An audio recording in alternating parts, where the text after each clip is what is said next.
오늘은 사도행전 20장 28절에서 38절까지의 말씀을 가지고 함께 말씀의 은혜를 나누고자 합니다. 바울은 계속해서 에베소에서 장로들에게 설교를 합니다. 그 메시지를 살펴보면 먼저 자기 자신을 잘 살피고 양떼를 잘 보살피라고 권면을 합니다. 왜냐하면 성령이 여러분들을 양떼 가운데 감독으로 세우셔서 하나님께서 자기 아들의 피로 사신 교회를 돌보게 하셨기 때문입니다. 근데 여기서 살펴볼 것은 바울은 장로들에게 양떼를 잘 보살피기 이전에 먼저 자기 자신을 잘 살피라고 말씀한 점입니다. 그렇다면 자기 자신을 잘 살핀다는 것이 무엇입니까? 35절을 근거로 말씀드리자면 복음에 합당한 삶을 살면서 모든 일에서 사람들에게 본을 보이라는 것입니다. 왜냐하면 이것이 하나님 앞에서도 자기를 잘 살피는 것이기 때문입니다. 스펄전 목사님은 이렇게 말씀을 하였습니다. 목회자는 교회의 시계라고 말입니다.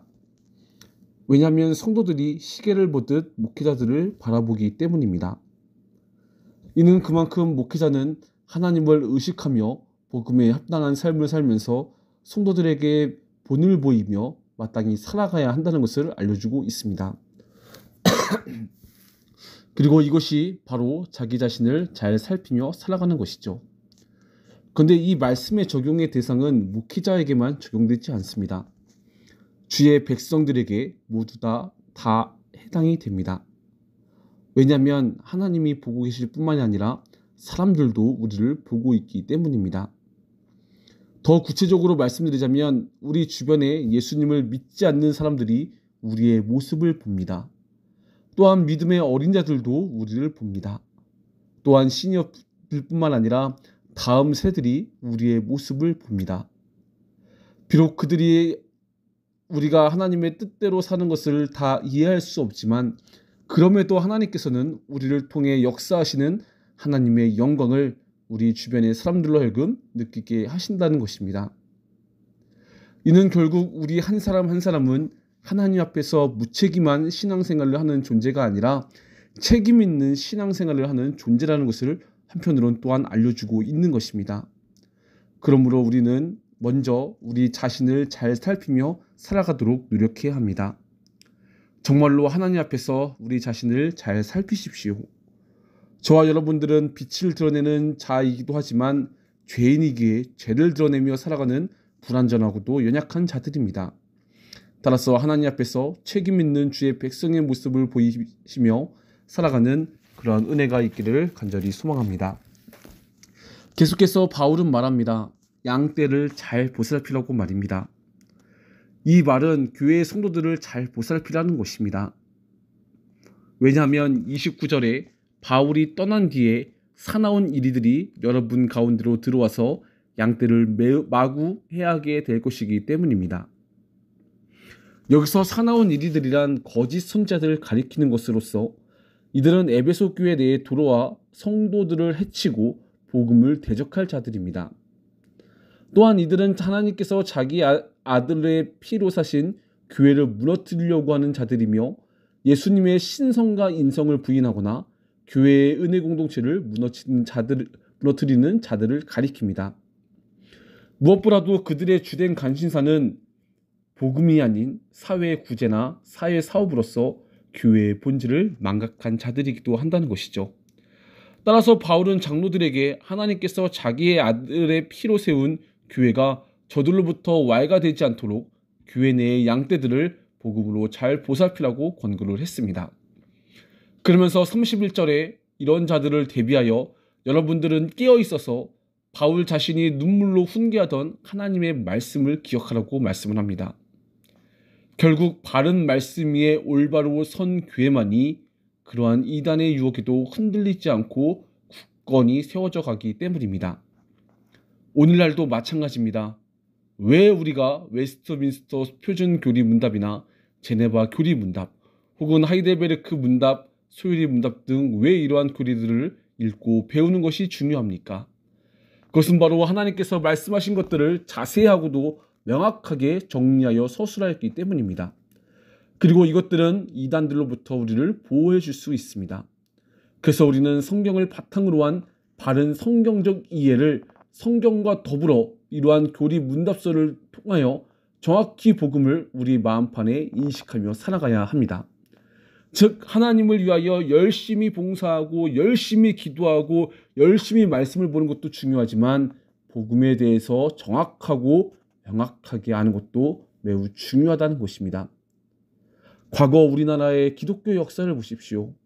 기독교가 우리나라에 처음 들어올 무렵 수많은 나라의 각종 기독교 단체들이 복음을 들고 이곳 한반도 땅에 들어왔습니다. 근데 문제는 그로 인하여 회심의 역사와 부흥의 물결이 흘렀지만 이와 더불어 이단들도 엄청나게 성행하였던 것입니다. 근데 왜 이단들이 우리나라에서 성행을 하게 된 것입니까? 그것은 우리나라에 복음이 들어오긴 하였지만 복음에 대한 확실한 성경적 가르침과 이해가 당시 한반도에서는 없었기 때문이었습니다. 예를 들어 개혁주의에 관한 표준 문서 등 구원은 행위가 아닌 믿음으로 구원받는 하나님의 말씀에 대한 명확한 이해와 가르침 또한 당시 사이에는 별로 없었습니다. 그러기에 복음이라면 그저 있는 그대로 다 받아들이게 되는 모습을 취하게 됩니다. 특히 우리나라는 초기 가난과 어려움 속에서 봉착하며 삶을 살아갔습니다. 그러다 보니 당시 우리나라에는 우리나라의 정서에 맞는 번영 신학이 성행을 하였습니다. 여기서 번영 신학이란 인간이 하나님을 믿는다면 그가 안정과 번영을 준다고 믿음으로 하나님과 인간 사이의 계약으로서 성경을 이해한 신학을 의미합니다. 그러면서 하나님의 백성들에 대한 하나님의 뜻은 행복해지는 것이라고 주장합니다. 그 결과 한국교회는 이러한 인본주의에서 나온 번영 신학으로 인해서 세속화가 시작되는 등 큰 어려움을 겪게 됩니다.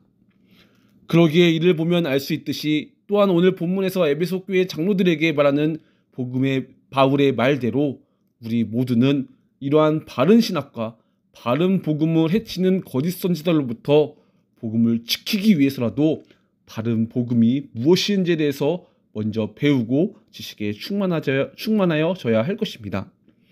근데 놀라운 것은 거짓 선지자들 같이 복음에서 벗어난 것들을 추구하며 살아가는 자들은 우리 주변에 멀리 위치해 있지 않다는 것입니다. 사실 교회는 다니지만 여전히 행위로 구원을 받을 수 있다고 생각하는 이들도 있고, 특히나 새가족들 및 하나님을 인격적으로 만나지 못한 다음 세대의 경우 바른 신앙의 근본이 세워지지 않는 거로 복음에 대해서 오해한 채 삶을 살아가기도 합니다. 그리고 그들로 인해서 복음의 오류 등이 교회 내에 자칫 퍼질 수도 있습니다. 따라서 우리가 양떼를 잘 보살핀다는 것은 외부적인 요소로부터 뿐만이 아니라 내부적인 요소로부터 우리 양떼를 잘 보살피는 것으로 이해하는 것이 좋습니다. 그리고 그 보호하는 방법은 지속적인 말씀의 훈련뿐입니다. 따라서 31절에 바울이 여러분 가운데서도 깨어 있어서 내가 3년 동안 밤낮 쉬지 않고 각 사람을 눈물로 훈계했던 것을 기억하라고 권면했던 것처럼 우리 또한 하나님 말씀을 배우기에 힘쓰고 예배하기를 배우며 하나님의 바른 진리를 알아가는 데 힘쓰며 교회 양떼들을 돌보는 우리 모두가 되어야 할 것입니다. 그러한 은혜와 사랑이 우리 가운데 넘치기를 간절히 소망합니다. 32절에 바울은 하나님과 그의 은혜로운 말씀을 여러분들에게 맡긴다고 합니다. 그러면서 하나님의 말씀은 여러분을 튼튼히 세울 수 있고 거룩하게 된 모든 사람들 가운데서 여러분들로 하여금 기업이 있게 한다고 합니다. 그렇듯 하나님의 말씀만이 우리를 든든히 세울 수 있습니다. 더불어 바울은 나는 탐심을 갖지 않았다고 합니다. 탐심 대신 오히려 일한 것을 가지고 약한 사람을 도와주는 것을 마땅히 여기며 본을 보였다고 하였던 것이죠.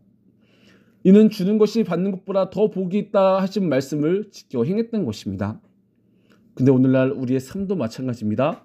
우리의 안에는 탐심이라는 것이 있습니다. 그러나 그 탐심을 극복하는 방법은 하나님께서 주신 물질들을 인정하며 약하고 어려운 이들을 도와주며 살아가는 것입니다. 특히 탐심이란 돈의 유혹이 대표적이라고 할 수 있습니다. 근데 그러한 탐심을 이길 수 있는 방법은 주는 것을 받는 것보다 복으로 여기며 살아가는 것입니다. 바울은 자기가 일하여 번 돈으로 복음을 위해 아낌없이 섬기며 삶을 살아갔습니다. 하나님의 채워주심도 믿을 뿐만 아니라 탐심에 사로잡혀 삶을 살아가지 않도록 하기 위해서 그러한 삶을 살아갔던 것이죠. 그러므로 우리 또한 받는 것보다 주는 것이 더 복이 있다고 말씀하신 예수님의 말씀을 기억하면서 항상 삶을 살아가는 우리 모두가 되었으면 좋겠습니다. 바울은 이 말을 마치고 난 뒤 무릎을 꿇고 그들과 함께 기도하였습니다. 모두 실컷 울고서 바울의 목을 끌어안고 입을 맞추었던 것이죠. 그들을 가장 슬프게 한 것은 다시는 바울의 얼굴을 보지 못한다는 것이었습니다. 이는 바울로부터 하나님의 바른 말씀의 가르침을 받지 못하는 것이 슬펐다는 것이죠. 따라서 우리는 바른 목회자들과 함께 신앙생활을 할 수 있음에 감사로 여기며 또한 그들에게서 바른 말씀을 배울 수 있음을 감사로 여기며 삶을 살아가는 우리 또한 모두가 되기를 간절히 소망해 봅니다. 말씀을 맺도록 하겠습니다.